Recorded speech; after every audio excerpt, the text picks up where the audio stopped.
Теңдеулер жүйесін шешіңіз дейді. Мынандай логарифмдік теңдеулер жүйесі берілген, мынада жүйе дұрыс көрсетілмей қалған.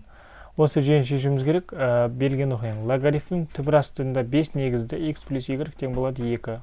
Ал астыңғы екінші теңдеуде lg x минус y тең болады 0. Теңдеулер жүйесінде жеке-жеке шешеміз. Жеке-жеке шешкенде жеке-жеке ыңғайлы боламыз.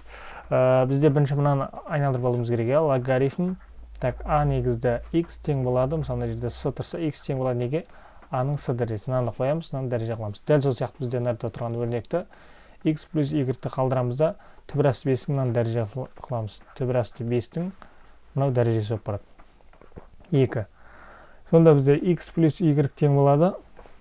Квадратпен түбір асты кетіп қалса 5 болады. x плюс y 5. Бұл қарапайым есеп. Асты lg деген мына жерде 10 деген сөз бар. Енді оны 10-ды көбінесе жазбаймыз. Тұрақты дәрежесі бекітілген x минус y тең болады 0. Енді бізде 10 бар. 10-ның 0 дәрежесі, яғни мысалда x минус y-ті қалдырамыз. 10-ның 0 дәрежесі ол 1-ге тең. Бізде сонда үстінен мынау шықты, астынан x минус y тең болады 1. Енді бірден жауап қарайтымызда қосындысы 5-ке тең болатын сандар бет-бет сызып тастасақ, біреу қалады. Осы қалады.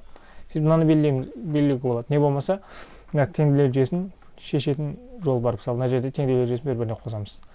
X-қа x-ті қосамыз, 2x-ті береді. Плюс y-қа минус y-ті қосамыз, бір-бірін жойып жібереді. 5-ке 1-ті қосамыз, 6. X тең болады. 2-ні 6-ға бөлеміз, 3. 3, яғни x-тің жауабы. Бізде 3 шықты. Енді осы 3-ті апарып, сана жерге қойсақ, 3 минус y тең болады 1. 3-тен қандай санды азайтқанда 1 болады, ол әрине 2. Сонда біздің жауабымыз 3 пен 2 болады екен. Егер вацапқа жазыларыңыз келсе, мұны бір жазасыздар. 8776 318 79 97. Осы менің вацап номерім.